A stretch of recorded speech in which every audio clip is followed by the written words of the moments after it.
Donald Trump may be facing his first impeachment attempt for his second term in office. Right now, Representative Al Green, a Democrat from Texas, announced he's going to bring articles of impeachment against President Donald Trump for what he's calling the ethnic cleansing of Gaza, which happened under the Biden administration. But look, in other news, the DOGE investigations into USAID have now revealed that several news outlets were receiving millions upon millions upon millions of dollars in your tax dollars and government funds. There's a list of items as well. USAID money was going to, let's say, $1.5 million to advancing DEI, diversity, equity, inclusion in Serbia, $70,000 for the DEI musical program they had in Ireland. And there's a long list of other things I want to discuss with you. And also, folks, the Trump administration has begun flying illegal immigrants to Guantanamo Bay. And this is as sanctuary cities are also having their federal funding pooled. So let's jump into it. Now, look, first off, Trump may soon be facing his very first round of impeachment hearings for his second term in office. Remember, they tried doing this before. Representative Al Green, a Democrat from Texas, announced he's going to bring the articles of impeachment against President Donald Trump for what he's calling the ethnic cleansing in Gaza. Now, look, first off, this could be an uphill battle for him, even among Democrats. Trump has only been in office just over 2 weeks. The majority of the war between Hamas and Israel and Gaza, as well as the backing of Israel in the war, that was under the Biden administration. The peace deal came under Trump, but at least the beginning of it. But Trump is facing some additional pressure now over his announced plans to have the United States take over Gaza. He wants to have the U.S. basically run it now and to move the people in the region to other countries such as Lebanon and Egypt. I rise to announce that the movement to impeach the president has begun. I rise to announce that I will bring articles of impeachment against the president for dastardly deeds proposed and dastardly deeds done. I also rise to say that the impeachment movement is going to be a grass-up movement, not a top-down. Now, look, doing this is a pretty tall order for Democrats. They impeached Donald Trump twice during his first term in office. This time, they do not have the majority they had before. They probably do not have the votes. And also, the issue of Gaza and Israel, it's not really black and white in terms of political parties. Aside from the point that much of the war happened under the Biden administration, and a lot of the money given to Israel for that war was under the Biden administration, well, look, Democrats are also really divided on this. Not all of them are on Israel's side. Not all of them are on Gaza's side. This is divisive even with them. And so getting the votes they need for an impeachment over this, it's a pretty tall order. But with that said, look, Trump's plans to turn Gaza into what he's calling the Riviera of the Middle East, it is turning some heads, as you would imagine. The plans are being condemned by a lot of leaders in Europe, Saudi Arabia. They've also come out to condemn the plans. But basically, here's what Trump wants to do. He wants to have the United States take over Gaza. The people who used to live there, the quote-unquote Palestinians, they'll be going to Egypt, to Lebanon, and getting houses and so on while there's rebuilding taking place, because basically there's nothing left of Gaza. They destroyed the overwhelming majority of it. And even the buildings are not totally destroyed. They're condemned because they're damaged. Now look, given this fact, most of the Gaza Strip has been destroyed, and it will likely need to be basically entirely rebuilt. Trump's plan is to have the United States take over Gaza, and he's referring to the area of having the potential of luxurious beachfront property and to be one of the nicest places in the entire region. And his plan to realize that is also going about this right now. He wants to have the U.S. have a foothold in that area to help stabilize the Middle East. It'd be a big move for the U.S., so we'll see if it happens, because it's going to face a lot of pushback. But we'll see again, right? Others in his administration, they've been walking back his statements a bit. Secretary of State Marco Rubio said that Trump, what he really meant was that the United States will be helping to rebuild Gaza, not conquering Gaza, with its basic state right now being uninhabitable. And so someone needs to build it back. Who's that someone going to be? Well, we're offering our support, according to him, to help build it back. Now look, in other news, folks, we are getting more details about all the things our tax dollars were being spent on. And it turns out we've been bankrolling a lot of the corporate media. A lot of the media doing hit pieces on their political rivals. A lot of the media pushing every, alphabet label in the book. Every media that was doing these things, it turns out that many of them were getting our tax dollars. They were being bankrolled by our money.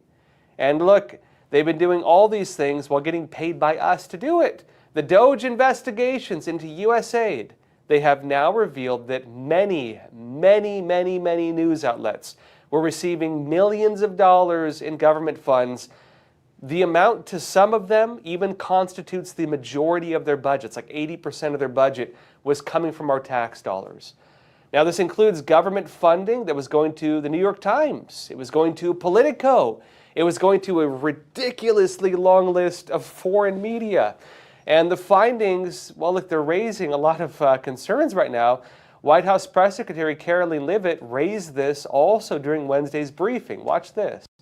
So upon coming out here to the briefing room, I was made aware of the funding from USAID to media outlets, including Politico, who I know has a seat in this room. And I can confirm that the more than $8 million taxpayer dollars that have gone to essentially subsidizing subscriptions to Politico on the American taxpayers' dime will no longer be happening. The DOGE team is working on canceling those payments now. Again, this is a whole of government effort to ensure that we are going line by line when it comes to the federal government's books. And this president and his team are making decisions across the board on, do these receipts serve the interests of the American people? Is this a good use of the American taxpayers' money? If it is not, that funding will no longer be sent abroad, and American taxpayers will see significant savings because of that effort. So, did you get that? They found out Politico was getting millions of dollars in our tax funds through USAID to allegedly subsidize their subscriptions. And it turned out that they're not the only outlet getting money like this. And look, if it was just run-of-the-mill subscriptions to these outlets, there wouldn't be too much of an uproar. But it wasn't just subscriptions. Basically, this whole revelation started when Politico suddenly announced that it could not make payroll for its staff. What happened? Well, this started some speculation that, well, people were joking at first. Maybe they suddenly lost some of the money given the recent slew of reports about the DOGE department and its investigations into USAID and that money being cut off. Some began questioning, well, did Politico get money through that as well? And did that affect their budget because they got cut off? Well, look, luckily we have the ability to check, and users searched for it, and here's what they found. It turns out that yes, Politico was getting a lot of money, about $8.1 million, in fact, through USAID. And a deeper look into this showed that even that was just a partial picture. Zero Hedge, they claim Politico received upwards of $27 million under the Biden administration. And this likewise started raising some questions about the nature of the payments themselves. Look, now, it seems a lot of the money was going to subscriptions and various government agencies buying subscriptions, but the cost of those subscriptions became a point. Like, why does it cost about $517,000 for just 37 subscriptions? Seems a bit odd, right?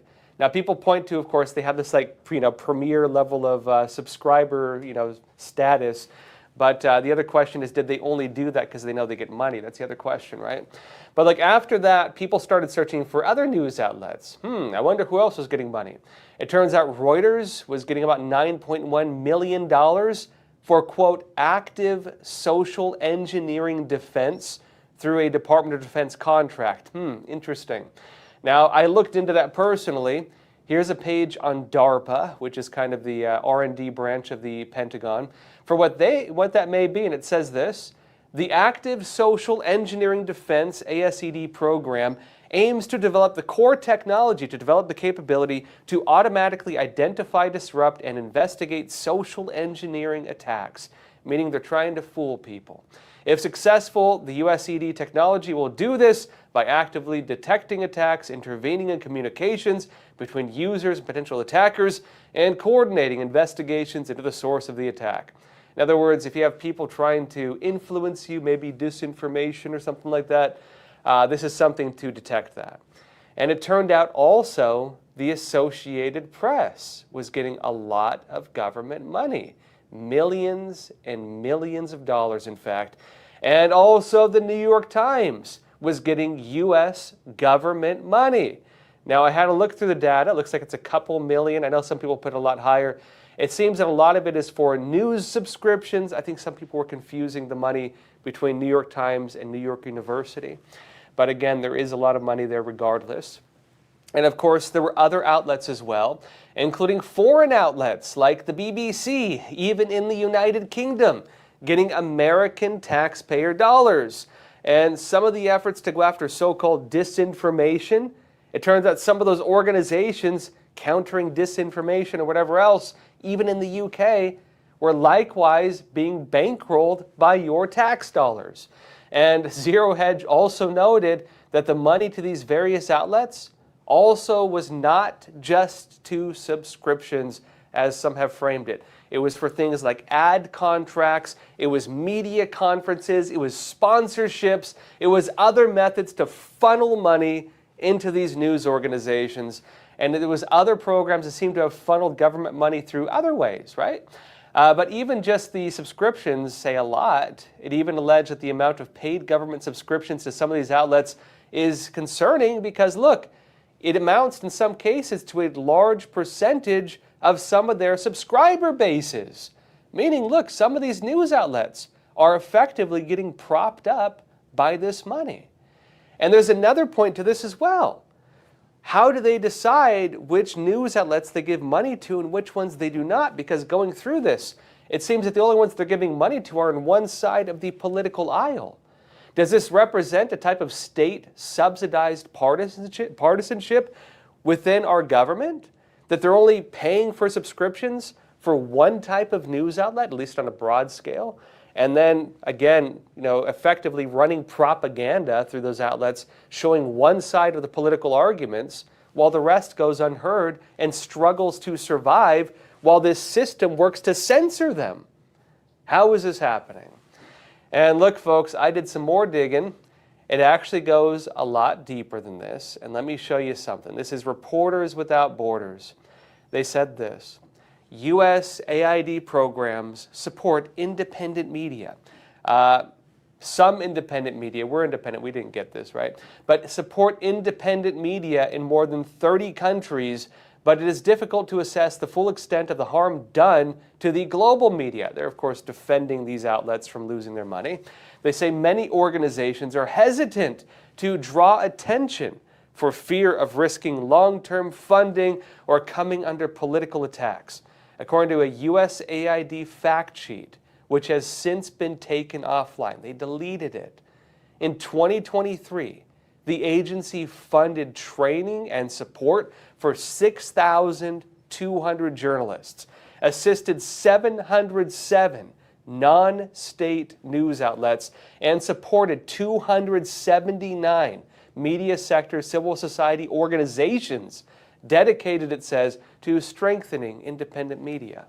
And notes the 2025 foreign aid budget included $268,376,000 already allocated by Congress to support, quote, independent media and the free flow of information. And now look, it notes one picture of this. In Ukraine, it says, where 9 out of 10 media outlets rely on USAID funding. 9 out of 10 rely on our funding. It says several local media have already announced the suspension of their activities and are searching for alternate solutions. It says at Slivso, slivso.info, 80% of our budget is affected, says Anna Babinets, CEO and co-founder of this independent investigative media outlet based in Kiev. We were bankrolling the media all around the world, folks. And look, now at least, according to the White House, and thanks to the DOGE department, it seems the money may no longer be flowing like it used to, and a lot of people are big mad about that. Now, as things stand right now, all direct hire personnel of USAID have been placed on administrative leave. And with all this going on, the DOGE department and Elon Musk, well, they're facing a lot of attacks right now. Democrat members of Congress have made DOGE, and in particular its investigations of USAID, one of their biggest issues. They are making this a bigger issue than the mass deportations. They're making this a bigger issue than anything. This is the one they're trying to defend as much as they can. Senate Minority Leader Chuck Schumer has even said that DOGE amounts to an unelected shadow government that is now conducting a hostile takeover of the federal government. And he's now working with House Minority Leader Hakeem Jeffries on legislation to stop this under the narrative of stopping unlawful meddling. They aim to put an end to the meddling kids that Elon Musk is recruiting, and that DOGE of theirs too. And folks, look, to their point, one of the main arguments is that whether Republicans like what the money is being spent on or not, Democrats say that Congress should have a role in determining the budget and where the money goes. And they argue that Elon Musk should not have the ability to just shut down programs and spending. The technicality of this, though, and getting into the weeds of it, is that yes, Congress decides budgets for agencies, but how that money is spent, that tends to be a whole other story. And what Elon Musk is doing right now is looking into how that money is being spent and raising flags over what he regards as, possible misuse of it, which could spur investigations and maybe even criminal investigations. Now, he is also freezing some agencies. He did do this to USAID briefly, or making people work from home while he does this work, and he's getting access to a lot of information that was not normally available to anybody. In fact, USAID used to stonewall even a lot of congressional investigations. Now, Senator Andy Kim, Democrat, of course, he raised some of the concerns coming from the Democrat side over USAID during an interview with CNN. Here's what he said.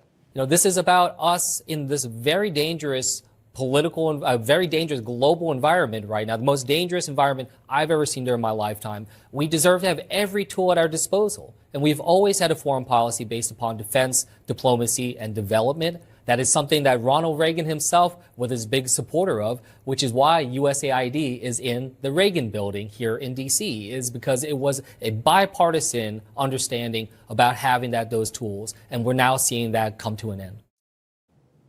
And look, Democrats, they're also coming out to protest against the actions we're seeing from the DOGE department to investigate, of course, USAID.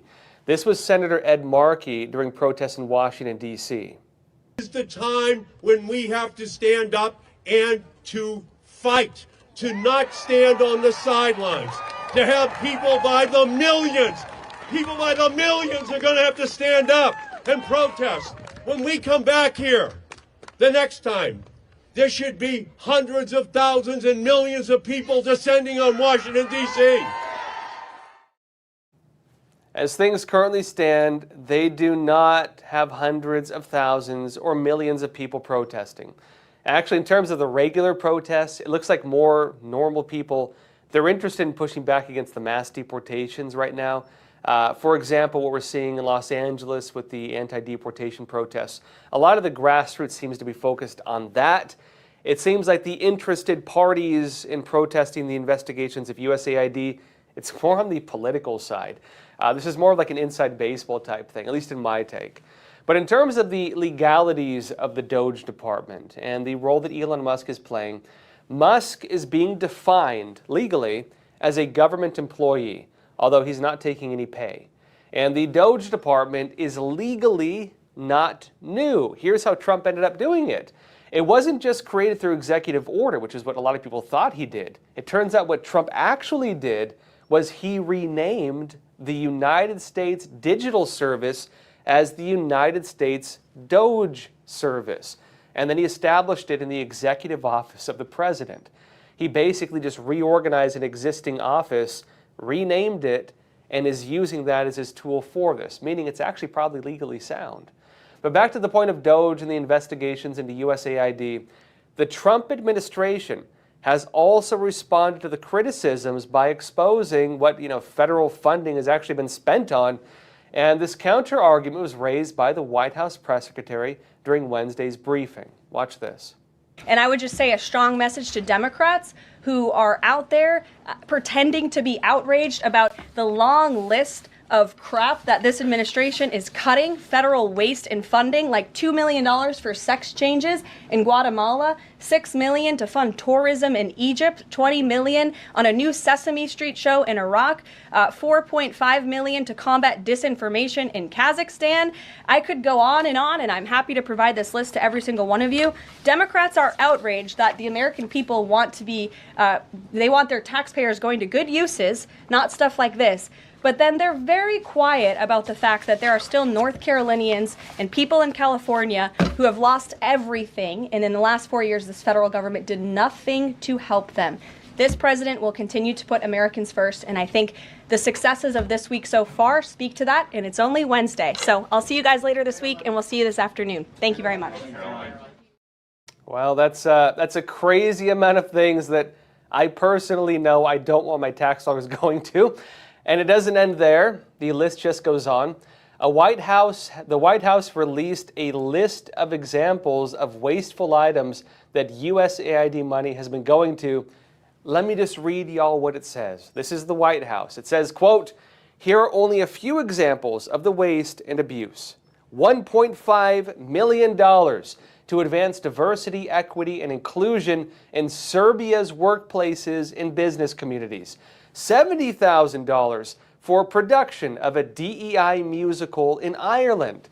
$2.5 million for electric vehicles in Vietnam.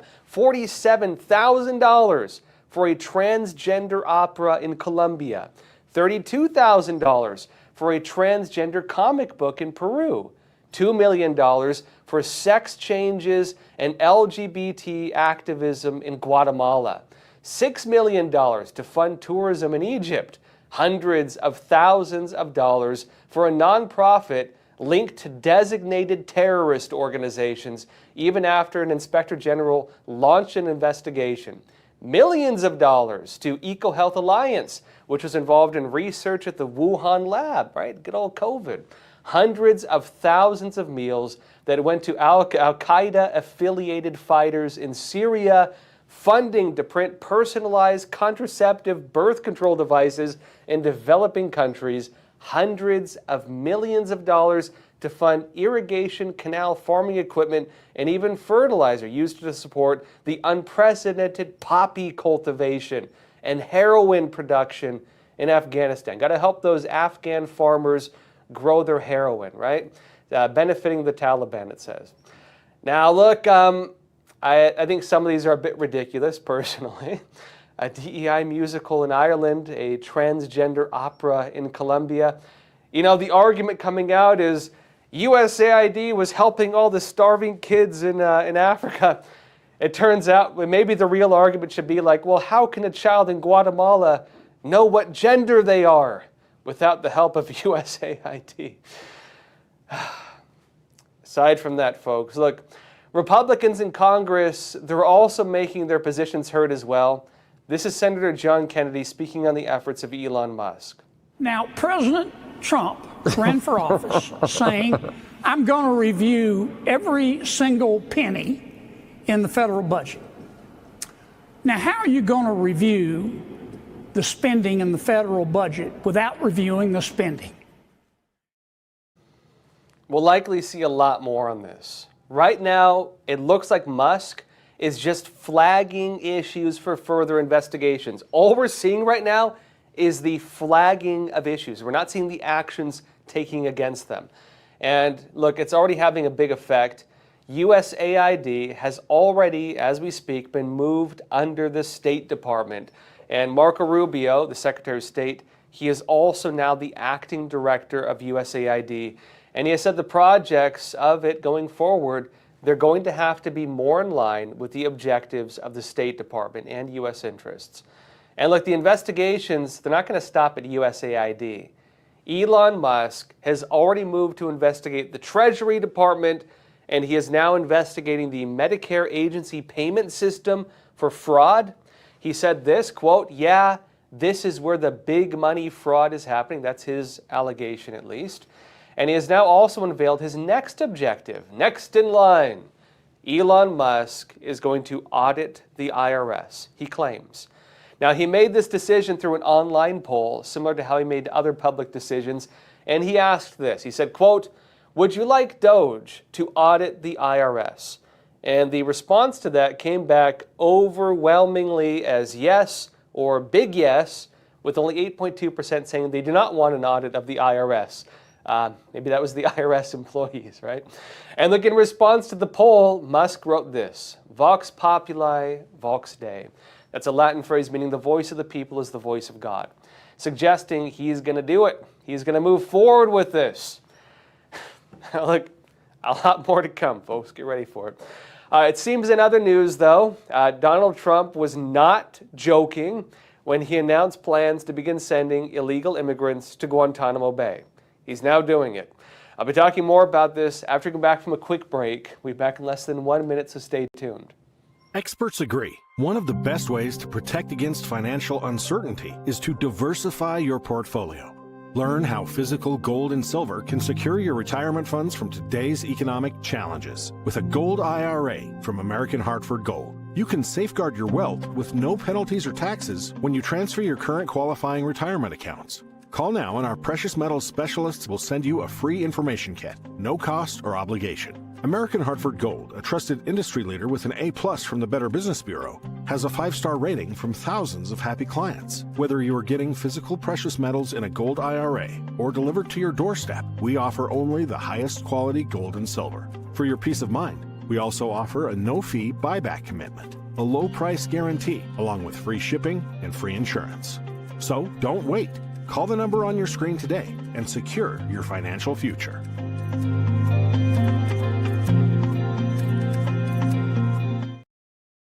Welcome back. It turns out that Donald Trump was not joking when he said he wanted to send illegal immigrants to Guantanamo Bay because, well, he started doing it. Newsmax said this, "The first U.S. military flight to deport illegal immigrants from the United States to Guantanamo Bay was set to depart Tuesday," a U.S. official said. It is the first step in what is expected to be a surge in the number of migrants held at the Navy base in Cuba, which for decades was primarily used to detain foreigners associated with the September 11, 2001 attacks. Terrorist attacks, they mean, right? Now, they note that Defense Secretary Pete Hegseth, who was assigned to Guantanamo Bay when he was on active duty, has called it a perfect place to house the immigrants. Additional U.S. troops have arrived at the facility in the past few days to help prepare it. And it notes that in addition, the U.S. flew immigrants back to India on Monday, and that flight was still in progress as of midday Tuesday, the officials said. It notes as well the officials spoke on the condition of anonymity to provide details not yet made public. And there had previously been 7 deportation flights to Ecuador, Guam, Honduras, and Peru, in addition to Colombia. It says, in addition, Colombia officials flew to the U.S. and took 2 flights of migrants, i.e. illegal immigrants, back to their countries because after Trump pressured Colombia, Colombia dedicated presidential jets to help fly them back home. It says there are about 300 service members supporting the holding operations at Guantanamo Bay, and the number will likely fluctuate, it says, based on the requirements of the Department of Homeland Security, which is the lead federal agency on this. That said, right now, it seems that Guantanamo Bay is more being used as a temporary holding facility. It's not like it's a full prison for like criminal aliens, at least not right now. One of the big challenges that has already come up with Trump's plans for mass deportations is basically this. They don't have enough holding space when they go out and arrest people and try to decide where to send them. They don't have enough space. And this has led to some reports that people, around ICE and roundups and so on, they're just being set free anyways. If they arrest more people than they can hold, they got to let them go. So the 30,000 beds at Guantanamo Bay are kind of being set aside to expand the scope of these operations. They take them there, then they decide where to send them. And also on that point, while deportations are now happening, the scale is not that large comparatively. Some critics of Trump have actually pointed out, and it's true, the current rate of deportations is about the same as we saw under the Obama administration. Remember, immigration groups referred to Barack Obama as the deporter-in-chief. He deported a lot of people, and Trump is not necessarily deporting any more people than Obama right now. But that may change. Trump's border czar, Tom Homan, he has said the rate of deportations will be gradually increased. And to do that, they need to find new ways to hold people after they round them up and to get ready to send them back home. Now, on that point as well, look, one of the big hurdles that the efforts are also facing is we have sanctuary cities all across the country. And look, if you don't want to get deported, you probably want to go to a sanctuary city, obviously, right? Because that means if you get arrested, the police do not hand you over to ICE. They conceal you. And the policies also make it a whole lot more difficult to carry out deportations since, look, even if local officials do not block the efforts, at the very least, they're refusing to assist as they would normally have to. But the whole sanctuary city effort, well, that's facing some additional pressure now because guess what? Their funding is now at risk. This relates to a day one policy of the new Attorney General, Pam Bondi. She was just sworn in, and guess what she did right after being sworn in, along with some other key policies? Well, Fox News had the exclusive on this, and it said this: Bondi has directed the DOJ to pause all federal funding for sanctuary cities. They just lost all their federal funding. But her new directives, they don't end there either. Let me show you what she has also now announced. Fox News had the exclusive again on this. It says Attorney General Pam Bondi will issue several major directives on her first day leading the Justice Department, including orders to combat the weaponization of the legal system, make prosecutors seek the death penalty when appropriate, and work with the Department of Homeland Security to completely eliminate cartels and transnational criminal organizations, Fox News Digital has learned. It says Bondi was confirmed by the Senate on Tuesday night as Attorney General and sworn in on Wednesday. And Fox News Digital exclusively obtained memos outlining Bondi's first day directives, which will lay the groundwork for the Justice Department under her leadership. It says Bondi is set to establish the Weaponization Working Group, which will review the activities of all law enforcement agencies over the past 4 years, no matter what it is, right? Whether it was, police, whether it was the sheriffs, whether it was the FBI, everything they did over the last 4 years to identify instances of politicized justice. It says as well, the working group's first review will include prosecutions against Trump led by former special counsel Jack Smith, Manhattan District Attorney Alvin Bragg, and New York Attorney General Letitia James, who brought the civil fraud case against Trump and his family. They are going to now investigate the prosecutors. The people who brought charges against Donald Trump are now going to be investigated, allegedly, according to this. It says as well, the working group will also review any potential prosecutorial abuse regarding January 6, 2021, the FBI's targeting of Catholic Americans, the Justice Department's targeting of parents at school board meetings, and abuses of the Freedom of Access to Clinic Entrances, or FACE Act. Those were, again, people protesting abortions at abortion clinics and then getting arrested for it. That will now be investigated as well. It says further in, as for cartels, Bondi is directing the Department of Justice to work closely with the Department of Homeland Security and other federal partners to, quote, completely eliminate the threats of cartels and transnational criminal organizations, meaning a lot of the gangs and organized crime groups. Folks, I said it before, I'll say it again. What you're watching right now is just the pieces getting set up on the chessboard. You are not watching the game yet. You're watching the preparations for the game. And the shock and awe, really, which is what it is, the shock and awe now happening is merely you watching the positioning of what is soon to come. It seems that we're just watching now the pregame, get ready for the game to be played because it's going to get interesting. That said, hit the like button, leave a comment. Let's jump into some questions. And first off, let's see, Renee You're saying tax dollars need to go to goods and services that help Americans. For example, national security and the upkeep of roads and bridges would be a good investment. I agree. Maybe some reservoirs to put out fires that we actually fill up, hypothetically speaking. That'd be a nice thing as well. Gee, that would be nice, wouldn't it? Maybe some good old forestry management. Heck, folks. You tell me, folks in the comments, what would you like to see your tax dollars spent on? Because look, one of the big arguments is people say, you want to go after tax dollars. Do you not believe that we should have schools and roads and fire departments?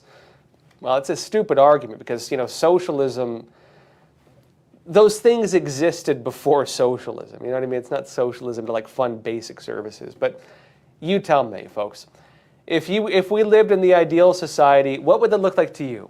What would you like to see your tax dollars spent on? I'm curious. You tell me. Let's see, another question here. Huang Bai, you're saying, I wonder who's approved for these payouts. Why our taxpayer funds have no oversight? Yeah, I do wonder that as well. If you get into some of the objectives of some communist organizations, like the Fabian Society, for example, and I'm not saying they're the ones doing this, but there are some organizations that intentionally try to infiltrate the leadership roles of NGOs, nonprofits, government agencies, and the like. And once they get those leadership roles, they then steer that organization in the direction they want it to go in. And frankly, I think if we look at the way a lot of these organizations are now being steered, I would say it deviates from the original spirit of their missions. I think that in their original nature, some of these probably had good intentions, but I don't believe the way many of these things are working right now benefit people in any tangible way. Actually, I'd say most of it is harmful to people. I think if you're teaching kids about, genital mutilation in third world countries, you are hurting them. You're not helping them.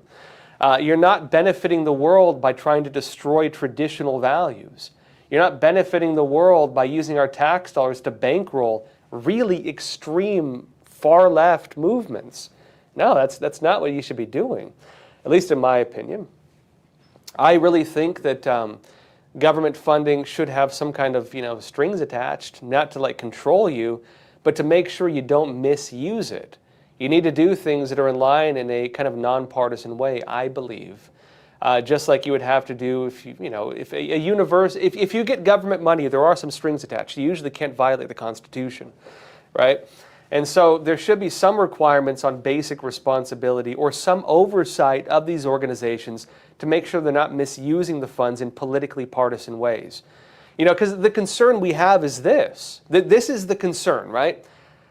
And I think it's a fair concern. This is the one being expressed the most by conservatives right now and Republicans. The big concern is this.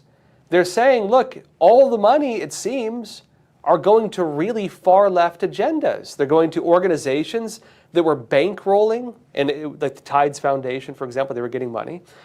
Organizations that were bankrolling Black Lives Matter, BLM, they were bankrolling the groups that were doing these school protests in Gaza through, again, some of the parent companies. They were bankrolling media organizations. They were doing hit pieces on politicians trying to run for office. How is that happening? How does that work, right? And the concern also is, were our tax dollars basically being used as a slush fund to finance radical grassroots movements and news organizations that were acting against the other side of the political aisle? That we were basically bankrolling the attacks on our own political system through the funding of these radical organizations, these radical movements. When you get into the areas of what is politically divisive in the United States, and what narratives are divisive between Democrats and Republicans, it's a lot of the stuff on the left that was getting funded. And meanwhile, the stuff on the right, not only were they not getting government funds, they were facing political attacks. They were facing hit pieces from some of the same news outlets getting this money. They were facing attacks getting censored, deplatformed, defunded. They were facing attacks like getting arrested, for example, like Christians Again, they're being targeted, or the J6ers and Trump's entire support base just about, or, people trying to protest in front of abortion clinics. Meanwhile, you had people firebombing pro-life clinics, and whatever happened to them? Like nothing, right? And so this is kind of the shocking realization a lot of people are having right now, and the questions that are fairly being raised is, has this basically worked as a partisan slush fund? Was it a partisan slush fund? That's a fair question. And frankly, so far, it looks like that's exactly what it was. Maybe not all of it, but a lot of it. Let's see another question here. Samuel Guzman, you're saying, how much money would it cost the taxpayer if involved with rebuilding Gaza? What would we get in return? Will another terrorist organization rule over Gaza? Well, the rebuilding of Gaza was always going to be kind of a funny, there were always plans on it. Let's put it that way. Same thing with the rebuilding of Ukraine. The rebuilding of Ukraine is going to be another big one. You have groups like BlackRock trying to get involved, and fair enough, they're like one of the bigger financial institutions, right? You have groups that are aligned with some weird agendas, like, for example, this whole 15-minute city agenda and so on. And so some people are wondering, well, look, are they going to institute these kind of crazy, globalist type visions of society in these areas when they rebuild them? That was one of the big questions going around. The other big question, one second, look at this. The other big question also would be, what is the alternative to the U.S. getting involved? One of Israel's big points is they said they cannot have a peace deal that allows Hamas to maintain a long-term foothold in Gaza. And the problem you had with Gaza is there was a very big wall around it. People could not freely go to Egypt even, or Lebanon for that matter, because frankly those countries regard them as terrorists. And also, the people there were not necessarily free. They didn't have enough water. Gaza was basically a giant welfare state being propped up by Israel and by foreign money and by the United Nations. Gaza was a massive welfare state. That's all it was. People were living in garbage. They had, poor drinking water. They lived in squalor. It wasn't just Hamas. There were tons of terrorist organizations. They lived under extreme totalitarianism from those. They were not free. The question is, what was making them not free? Was it Israel, or was it the many terrorist organizations that controlled the region? You decide. You tell me. All right? I'm not here to preach to you on this. But what Trump's argument with this is that moving the people out of that region will give them a better living condition on day one. And if they get out of Gaza and they go to Egypt or Lebanon, I think even Indonesia has been floated, they will be free. They won't live in, amongst their own garbage. They'll have clean drinking water. What a wonderful thing. And they won't be dependent on Israel for that, which will solve one of the biggest issues. The problem for a lot of those people, though, is they claim that Israel took their homes, and now they're going to say, well, America now took my home, took my other home, right? And so that's going to be the argument probably. Something needs to be done to build it back. The other big reality with Gaza is most of it was destroyed. Israel did destroy most of it. And the technicality with that is you might have a building that looks 98% fine. If it got hit even with one piece of shrapnel, it risks being condemned. And so even some of the standing buildings will need to be torn down. They will need to tear them down. And in other words, they basically need to rebuild the entire Gaza Strip. And that's going to take a long time. And so what are you going to do with the people, right? Are you going to go have them live in tents for the next 5-10 years? Is that the best thing for them? I don't know. Is that what they want? Because that's the other alternative. I think this is the reality of the situation that they're looking at right now. So, how do you weigh it, right? Crash Bandit, you're asking, Josh, some of the gun tubers, people who have gun channels on YouTube, are pointing out USAID was also funding groups like Moms Demand Action. I haven't looked into Moms Demand Action, but I wouldn't be surprised. I did see the Tides Foundation was getting money from them. And so a lot of the groups, this is the way it was working. a lot of the radical grassroots organizations, right? We're going back to USAID. A lot of the radical grassroots organizations get their money, right? The people protesting on the streets, burning buildings, looting, blocking traffic, those people, right? A lot of them, there is some grassroots on it, but there are also organizations involved. And those organizations that are kind of the ringleaders of that whole circus, they get their money from a handful of big organizations. Tides Foundation, other things like that, right? These are some of the big funders. Tied in with that is like Communist Party USA, really, I mean, not even far left, like just full-on open communist organizations involved with that whole network, right? And then the issue is USAID money is going to these organizations that in turn bankroll all these radical movements. And so, you know, and that's the argument, right? When they say, oh, well, they didn't get money from us, you're lying. They got money through a proxy connected to it, right? It's a couple steps removed usually. But that is something to be concerned about, right? Again, the big concern among Republicans right now is that this was basically a slush fund running all the opposition to their side of the political aisle. That the opposition was being bankrolled by our tax dollars. And the opposition, hit pieces, censorship, protests, the whole 9 yards, was being paid by us. And how could it do that legally? That's crazy, right? I think it's a fair argument. Imagine if the tables were turned. Imagine if Republicans had a bunch of masked individuals who were going into communities, burning down buildings, looting buildings, screaming constantly about unfairness to themselves, beating people up, murdering people, declaring, autonomous zones, taking over city blocks, and, basically running the media and then using the media to do hit pieces on, canceling, attacking anybody who spoke out against them. And at the same time, we're funding all these big organizations all around the world doing the same thing. How do you think Democrats would react if that was happening? Right? That's the situation that we just uncovered, right? This is what was happening. And I think Democrats would be very concerned where the tables turned. I think fair enough, right?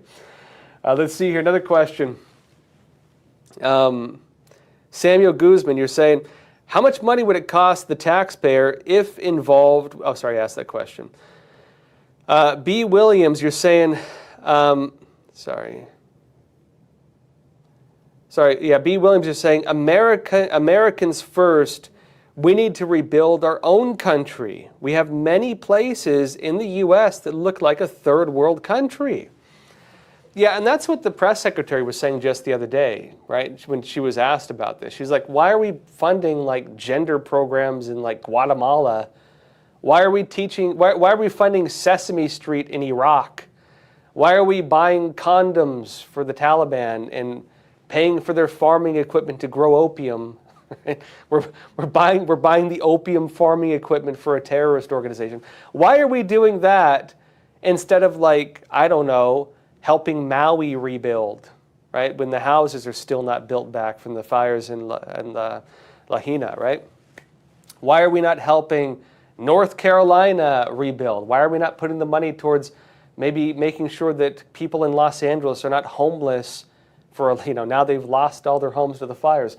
Maybe that would be something more in American interest, right? That's the argument. The other side of that argument is USAID has now been moved under the State Department, and there is kind of a battle of global influence. The argument on that side is if we pull ourselves totally out of it, China's going to step in, and China's going to basically conquer the world while we're focused on internal issues. The counter argument for that is I really doubt the Chinese Communist Party is going to buy condoms for the Taliban. I really doubt the Chinese Communist Party is going to fund, transsexual movements in Latin America. Maybe they will. I don't know.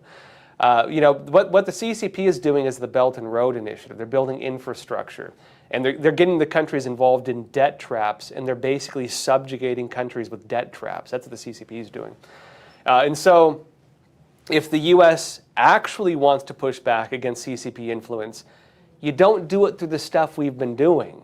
You don't do it by pushing radical, extreme left agendas in every part of the world. You do it through like infrastructure and jobs and business. And, that's good for us too, because, you could maintain at least, part U.S. control over it so we get some money back or have some trade deals, at least give us a foothold in those countries. And then we would actually be competing with CCP interest were we to do that. Now, on that point, Marco Rubio, now with the State Department, he's also now the acting director of USAID, because what Trump did was, they just did this, they moved USAID under the State Department. And so we might start seeing USAID money spent on that type of stuff. Remember, Marco Rubio, he's pretty keen on the Chinese, he understands the Chinese Communist Party pretty well. The CCP actually sanctioned him. Marco Rubio is sanctioned by the CCP, like they targeted him. And so he understands them decently well, and I think that in his role in leadership, he'll understand the threat of that kind of global competition as well. Let's see here, Gina Mikulik, you're saying, I'm against the government being involved in health at all. Make healthcare totally private. Yeah, I think you're responding to, I mentioned that Elon Musk, he's investigating Medicare or Medicaid. I think he's investing both. But he's investigating one of the payment systems for them for potential fraud. Now, I'm also in favor of pulling state intervention out of the medical system. I believe that it's state intervention that causes a lot of problems in the first place. Although I do think there needs to be oversight in terms of like making sure the pharmaceutical companies aren't like poisoning us. I think that's a good thing to make sure they're not doing. On the part of RFK Jr., that's one of his big narratives. He wants to make sure they're not feeding us like chemical byproducts or forcing us to take things that are actually harmful for us or misleading us. I think a certain type of oversight that would function more like law enforcement is okay, personally.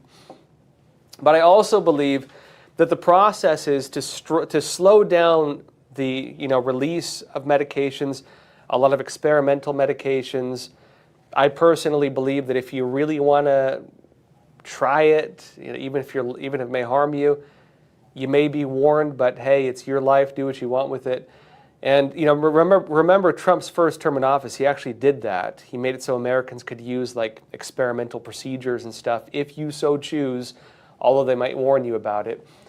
But I would also even argue that a lot of the price negotiations that the US government does on drug prices, that it actually has the opposite effect. The result of it is that they actually work as a giant price fixing operation. And that is one of the reasons why the cost of pharmaceuticals is so high in the United States as opposed to other countries, is actually because of the state intervention within the negotiations processes. Which, by the way, is tied in with a for-profit business that runs a lot of the pharmacies. Did you know that? It's a for-profit business tied in with the government, meaning it's technically a government operation, but they make money off it. And if you want to know why medicine is so expensive in the U.S., look no further. Well, there's other things, but that's one of the big ones. Anyways, Elon Musk is currently investigating that. So we will see what comes out from that. Ashley from California, you're saying, can someone explain to me why Democrat citizens are mad about Elon Musk having access to Social Security numbers rather than being mad about elected officials embezzling billions? The big question I have is, are regular Democrats actually mad about this? Or is it the media, the politicians, and the activist organizations that are mad about it? Because when I look at what Democrats are really focused on, like, the boots on the ground, your average, cousin Joe or whatever, a lot of them are more focused on like the deportations and stuff. Like the average people I see, they're more focused on that. The ones raising alarms over Elon Musk uncovering, misuse of government funding, the only people I see really adamant about that, like opposing it, are activists mainstream media, and politicians, all of whom seem to be getting money from this. It seems to be the parties of interest who are the most unhappy. You know what I mean?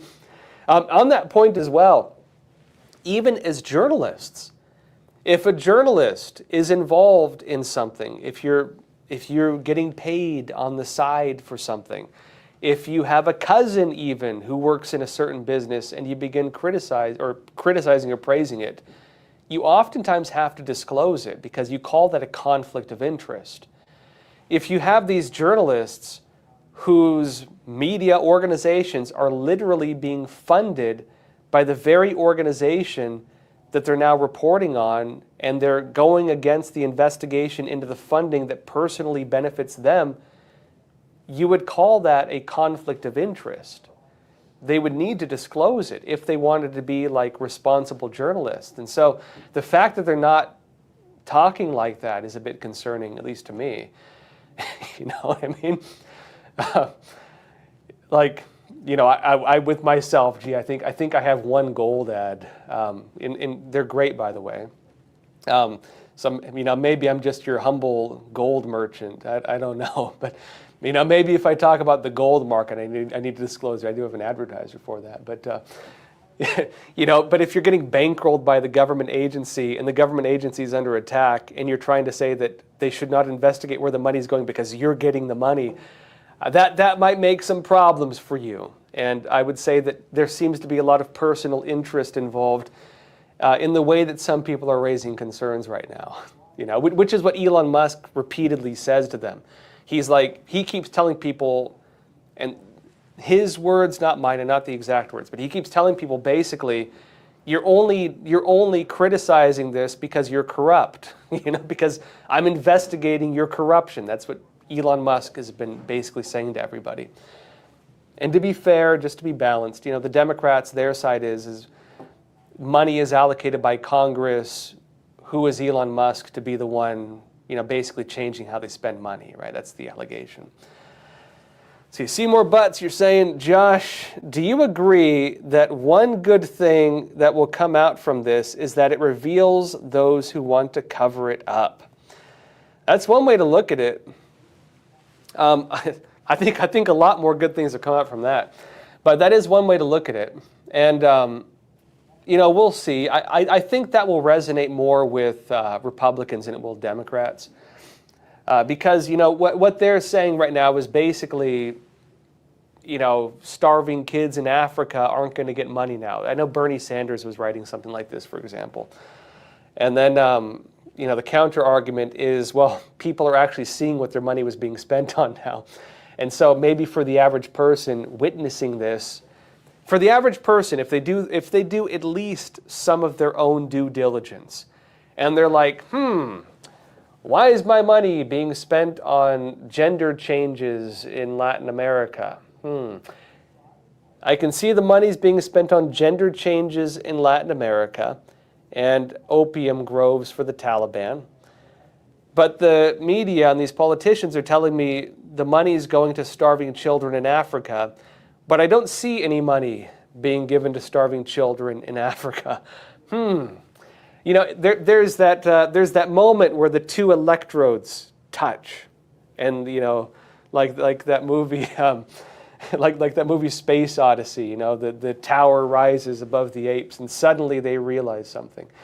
I think some people are having that moment right now, but we will see. Foggy01, you're saying Elon Musk is a special government employee, very special, according to his mom, right? According to the Justice Department, special government employee. I'm half joking, by the way. There was this big hit piece that came out on Elon Musk where I think they interviewed his dad, and his dad said that everybody thought that he was autistic growing up or something like that. And Elon Musk responded to it, and he goes like, yeah, they're probably kind of right. And the whole hit piece just died on the spot. It was kind of funny. Anyways, Foggy01, you're saying that Musk, legally again, he is a special government employee. And you say, according to the Justice Department, special government employees work for the government For 130 days or less, Musk is not being paid. Yeah, Trump has made it clear that Elon Musk's position, the DOGE department, is temporary. I don't know if it's 130 days. Maybe they'll expand it. I think he wanted it for 2 years, if I remember right. Because what Trump wants is in 2 years, he wants to have this huge celebration for the anniversary of the United States. He wants to have it like the World Fair, and he wants to have this huge, massive celebration of America, right? The birth of the golden age of America. And Trump wanted to end the DOGE department right when that starts, basically. We'll see if it is 130 days, but anyways, we shall see. They might renew it longer than that, especially if people see effects from this. At the same time, though, Musk is moving at such breakneck speed that 130 days he might actually do it. The autism runs strong, by the way. I don't know if y'all saw the Wired magazine hit piece where they they released the identities of a bunch of his employees, and he's hiring these hyper intelligent, debatably autistic, 20-something-year-olds who are just hyper focused, and they have crazy high IQs.